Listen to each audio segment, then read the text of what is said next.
بسنة 2003 المخرج ساتوشي كون نزل فيلم طوكيو جاد فاذر، واللي تصير أحداثه بفترة عيد الميلاد. الفيلم يحكي عن 3 أشخاص مشردين.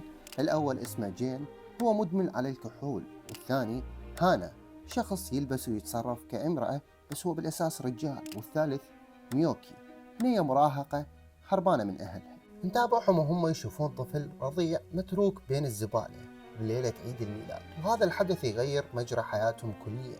ومن هاي اللحظة نبدأ نشوفهم وهم يرتبطون عاطفيا بهذا الطفل اللي يسموه كيوكي، ويسافرون كل أنحاء طوكيو حتى يلقون أهلها الحقيقيين.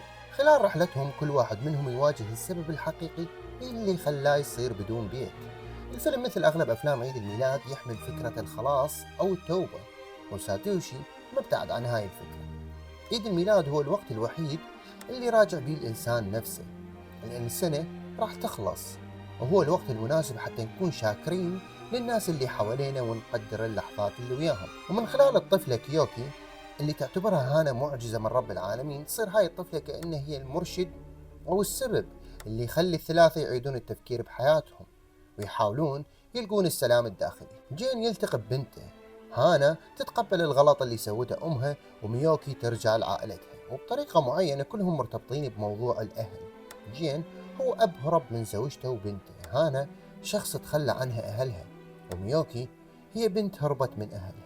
ولهذا السبب الموضوع الرئيسي بالفيلم هو الغفران والأمل، وهذا الشيء ينعكس من خلال شخصيات ساتوشي. جين صار مشرد لأن تراكمت عليه ديون بسبب القمار، ومن الخجل والعار هرب من عائلته، عاف زوجته وبنته الصغيرة وحدهم، ما قدر يواجه نفسه كأب فاشل وخاف يسبب لهم العار، فشاف انه احسن حل حتى ينقذ نفسه ويمكن ينقذ عائلته انه هو يختفي. من وجهة نظر الناس تصرفه كان كلش سيء، لان ترك زوجته تتحمل كل شيء وبنته تكبر بدون اب، والأسوأ انه هو كذب على هانا وقال لها انه زوجته وبنته ماتوا. بس الطفلة كيوكي اللي تصادف انه هي تحمل نفس اسم بنته، كأنه هي بمثابة تذكير بالغلطة اللي ارتكبها بالماضي. ولما قرر يرجع الطفلة لأهلها، صار هالشي كأنه رمز أو تصحيح رمزي للغلط اللي سواه تجاه عائلته. بالنهاية جين يلتقي ببنته الحقيقية لما يصادفها بالمستشفى اللي تشتغل بيه، وبسبب هذا اللقاء يقدر أخيرا يلاقي السلام ويطلب الغفران من بنته. وخلال رحلته ويا كيوكي، جين يتعلم من جديد شنو يعني يكون أب، خصوصا لما نشوف بنص الفيلم إنه يعوف كيوكي نفس التصرف اللي سواه زمان ويا بنته، واللي اسمها نفس الاسم مثل ما قلنا، وبهاللحظة يرجع يعيش نفس الخوف والندم اللي خلاه يهرب أول مرة.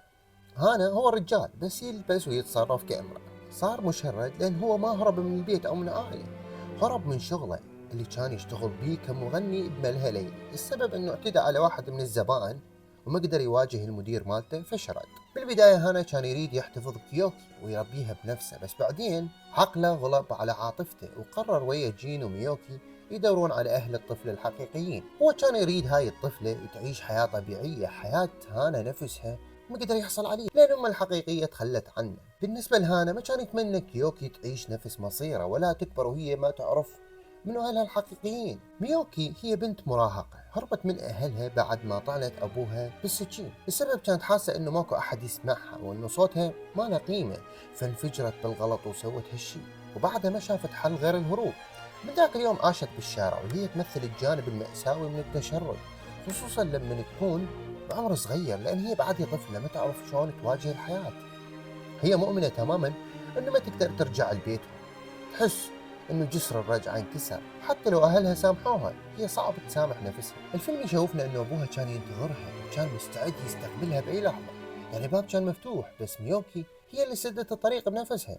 العناد اللي عندها هو نفس العناد اللي أشار عليه جين بالبداية، قال عنها إنه هي عنيدة وما تسمع النصيحة، وهذا العناد هو اللي خلاها تبقى بالشارع رغم إنه الأمان كان قريب منها طول الوقت. بهاي النقطة ميوكي تمثل الجهة الثانية، وبين هذول القصتين الفيلم يوضح فكرة انه اي انسان ممكن يصير مشرد مهما كان عمره، جنسه او وضعه.